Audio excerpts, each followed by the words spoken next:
9 de la mañana con 34 minutos. Estamos de vuelta en esta primera edición de Radioanálisis y como cada jueves a esta hora de la mañana para conversar con nuestros amigos y amigas de Fundación Sol. En esta ocasión saludamos al economista académico, además del Departamento de Trabajo Social de la Facultad de Ciencias Sociales de nuestra Casa de Estudios de la Universidad de Chile, Gonzalo Durán, a quien le damos la bienvenida. ¿Qué tal, Gonzalo? Buenos días, bienvenido de vuelta acá a la radio. Hola, muy buenos días, muchas gracias.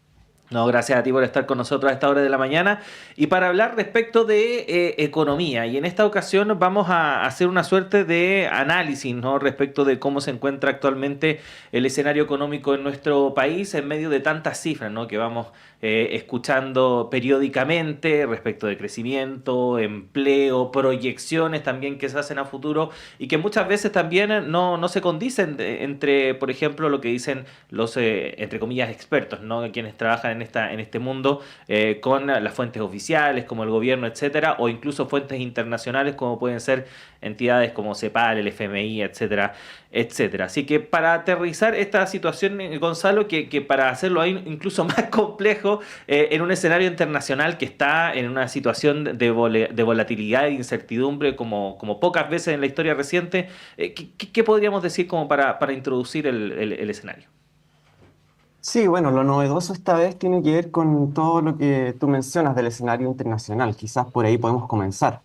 Hay que recordar que a comienzos de año el presidente de Estados Unidos, Donald Trump, informó sobre el alza en las tarifas, en los aranceles, de modo de proteger también la industria local. Y eso fue un claro giro en lo que viene a ser las últimas décadas, ¿no es cierto?, del liberalismo norteamericano. En particular, hay que reconocer de que Estados Unidos siempre ha estado como adepto, ¿no es cierto?, a abrirse al comercio internacional y para de este modo tener muchas más mercado para vender sus productos. Fue el caso de China cuando hizo sus acuerdos con el gigante asiático. Y lo que fue sucediendo es que en el tiempo China no solo se transformó en un mercado, sino que se ha transformado en una competencia directa en la frontera de producción tecnológica, que eso es algo que para el sistema capitalista y en particular para Occidente está generando una suerte de amenaza, sobre todo a lo que son las grandes multinacionales monopólicas de la tecnología de Estados Unidos. Entonces, eso genera también una rearticulación que podríamos decir es económica, es política, y empiezan a tomar más fuerza discusiones como, por ejemplo, este bloque de los BRICS, ¿no es cierto?, que es un grupo de países, un conjunto que si hablamos del BRICS ampliado, son cerca de 11 países que lo componen Brasil, Rusia, India, China, Sudáfrica, está también Egipto, Emiratos Árabes, Irán, y también tenemos ahí a Etiopía y a Indonesia. Ujú. Ese grupo de 11 países hoy en día representan a prácticamente el 50% de la población mundial y lo que está en juego es una disputa por la hegemonía sociopolítica y también económica en relación a qué es lo que va a pasar en los próximos años en torno a el comercio internacional. Y ahí eso es algo que es novedoso, que nos golpea también a nosotros como país, también nos hace tomar definiciones en relación si, por ejemplo, Chile tiene que entrar al grupo de los BRICS o aceptar este tipo de invitaciones. Y mientras tanto tenemos una economía local, que eso es como las discusiones que están por arriba, pero a nivel local tenemos un país que se mantiene en unas tasas de crecimiento económico que son muy modestas, que no permiten en el fondo que nosotros como las familias trabajadoras puedan salir adelante de una manera autónoma. Y eso es una situación que sin duda tenemos que intervenir y hay que ver qué soluciones se puede trabajar en ese punto de vista. Ujú. Sí, son varios factores, Gonzalo, como que, en las cuales podríamos seguir profundizando el análisis, pero yendo a lo mejor de lo particular a lo más general, respecto de lo que está ocurriendo hoy en día en la economía nacional, que está, por así decirlo, este debate, ¿no? Respecto de qué influye en esta suerte de estancamiento que ha tenido el crecimiento durante el último tiempo. Si son malas políticas por parte de quienes han estado a cargo de la administración de turno, o bien efectivamente justamente todo este vaivén, ¿no?, de shocks a nivel internacional que hemos vivido por lo menos en la última década o incluso más, afectan finalmente a que nuestro país se pueda desarrollar de mejor manera. ¿Cómo lo ves tú? Bueno, yo creo que asistimos a un periodo histórico, ¿no es cierto?, que algunos analistas le han llamado de larga depresión económica. Esto significa que los países se enfrentan a crisis cada cierto tiempo, cada vez son más recurrentes estas crisis económicas, y luego el capitalismo hace que estos países se recuperen, pero la recuperación siempre es parcial. Entonces nunca logramos volver al punto en el cual nos habíamos caído. Y en ese sentido estamos cada vez avanzando hacia escalones más abajo. Y esa larga depresión no es solo en Chile, sino lo estamos viendo a nivel planetario, pero Chile está particularmente afectado por lo que es su estrategia de desarrollo productiva, esta idea de abrirse a prácticamente más del 85, casi 90% del comercio mundial por la vía de los tratados de libre comercio, y eso hace que estos tipos de crisis que son cada vez más recurrentes nos afecte de modo muy potente, ¿no es cierto? Hay que pensar que, por ejemplo, en las arcas fiscales, cuando la estimación en el precio del cobre, que para que se hagan una idea, hoy día el precio del cobre está en cerca de 4,5 dólares el barril, cuando esa estimación cae o se modifica en un centavo al año, en un centavo que es algo súper bajo, cuando eso pasa, según las estimaciones, nos hablan de que prácticamente el país deja de recibir casi 65 millones de dólares.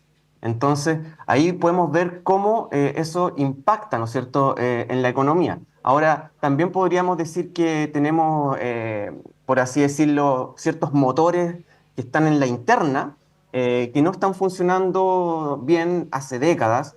Hay que pensar en lo que sucede con la demanda agregada. Cuando uno revisa el consumo privado, las proyecciones de crecimiento son muy exiguas, de un 2% apenas, y eso en un país que igual sigue creciendo. Entonces, ahí lo que nosotros preguntamos es que, bueno, cuando el país crece, ¿quién crece cuando Chile crece?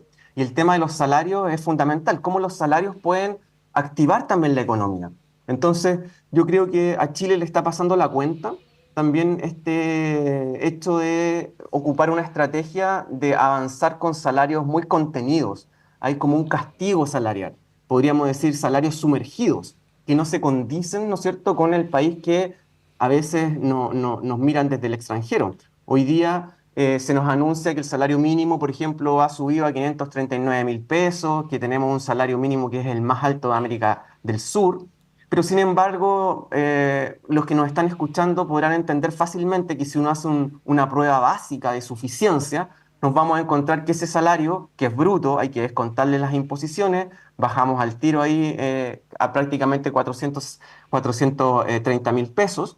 ¿Qué nos alcanza con ese monto? Bueno, ir y volver al trabajo, que no es ninguna ganancia en cuanto a dinero en el bolsillo, nos va a alcanzar para una canasta básica de alimentos de 70.000 pesos, que significan 2.333 pesos al día para todas las comidas, y nos va a alcanzar para un arriendo básico en Santiago con una pieza y un baño de 315.000 pesos. Entonces, es bastante elocuente lo que está sucediendo con la situación material de las y los trabajadores, y yo creo que eso ningún sector político lo quiere encarar de frente. Y eso es un problema, porque si no discutimos de eso de manera frontal, con todas las cartas sobre la mesa, es muy difícil que el país pueda tener una proyección de un PIB tendencial que hoy en día es de un 2% y que podamos crecer a tasas mayores que lo que necesitamos. El propio Fondo Monetario Internacional informaba hace unos días que era prácticamente imposible crecer a lo que habíamos,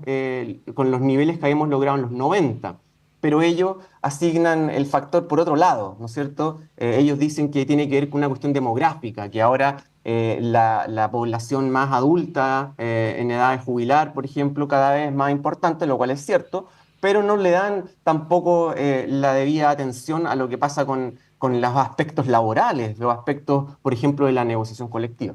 Ujú.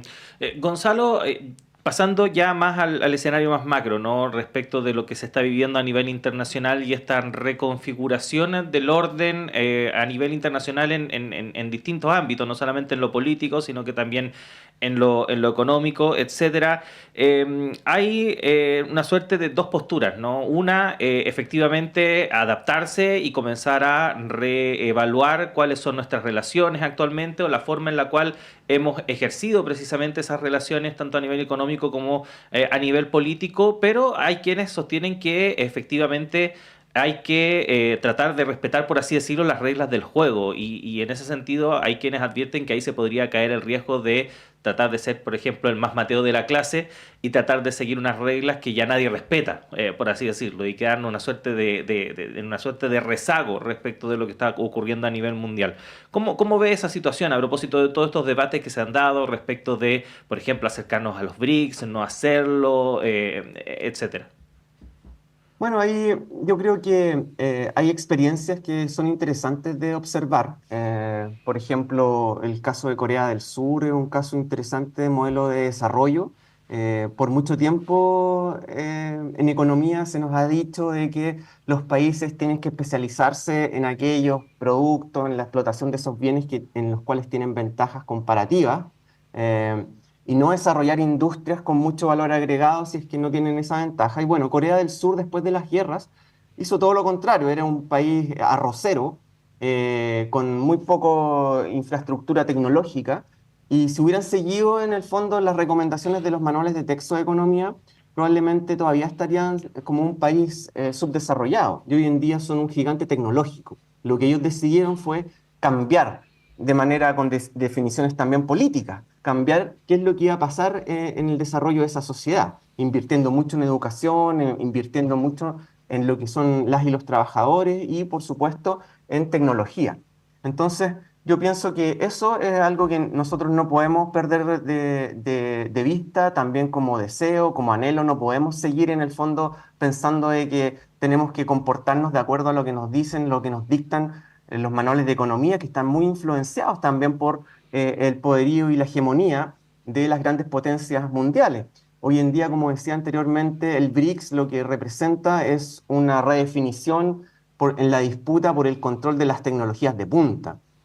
Aquí hay un proceso técnico productivo que es llevado adelante por los países del BRIC con China, ¿no es cierto?, como punta de lanza, que lo que va a permitir es avanzar en transferencia y desarrollo tecnológico, ofreciendo esas alternativas que necesitamos a los monopolios de Occidente. Entonces, yo creo que por eso que hay tanto resistencia por parte de Estados Unidos a este bloque y por parte del grupo de los países del G7, que son estos países del hemisferio norte, las grandes potencias, que están viendo cómo la torta se puede empezar a repartir de otra manera.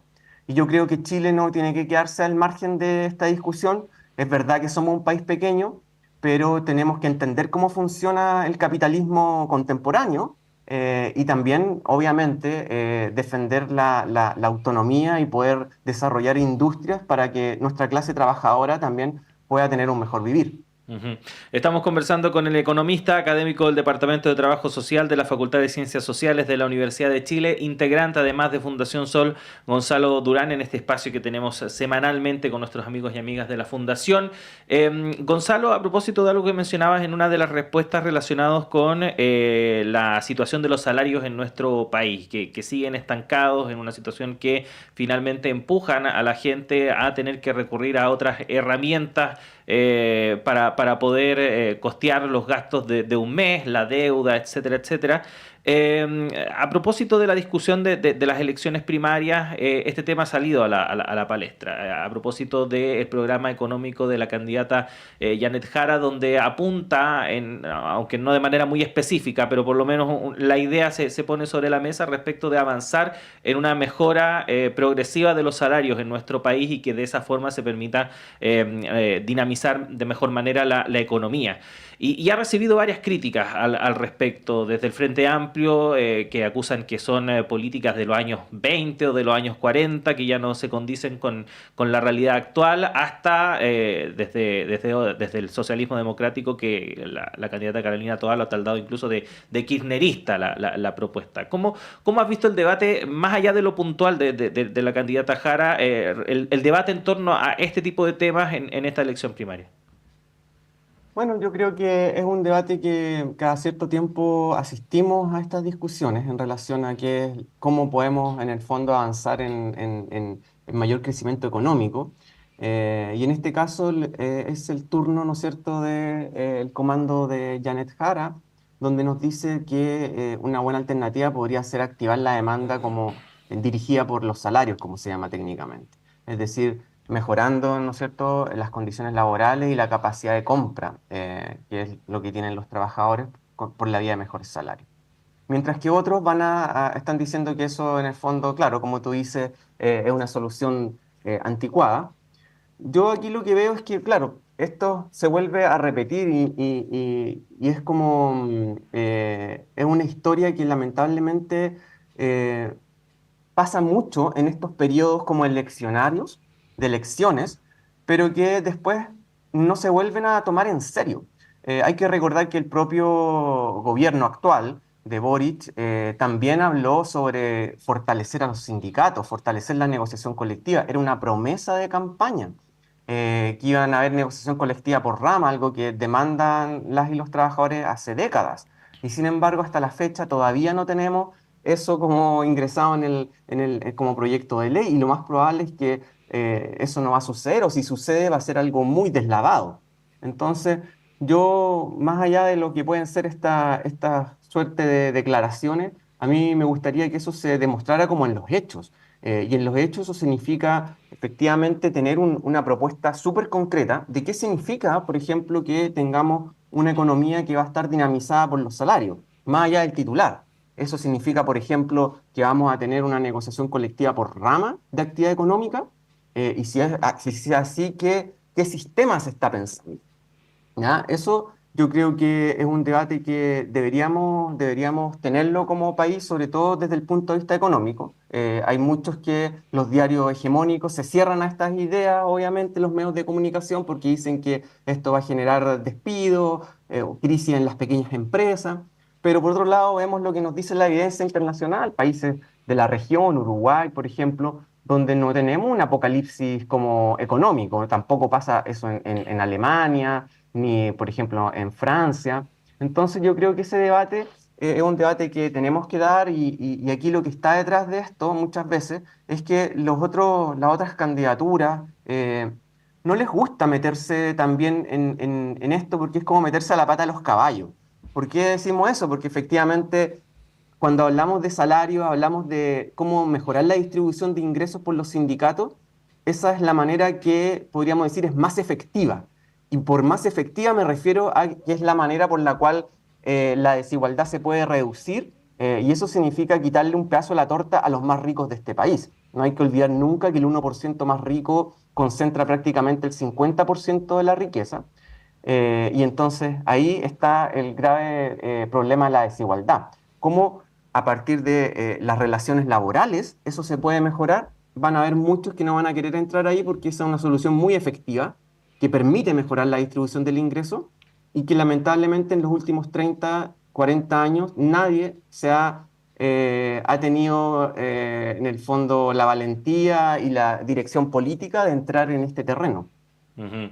Bueno, Gonzalo, queremos agradecerte el hecho de que hayas estado con nosotros hoy día conversando de este tema, que sin duda da para mucho más, pero vamos a tener próximos encuentros para ir profundizando en estas ideas, en una situación además, como comentábamos al principio, donde la incertidumbre, ¿no?, parece ser el concepto que va a reinar a nivel mundial, este tipo de temas de aquí en un buen tiempo más. Así que, Gonzalo, agradecerte que hayas estado con nosotros, y un abrazo a toda la gente ahí de la Fundación. Que estés bien. Gracias, Claudio. Un abrazo para todos y todas.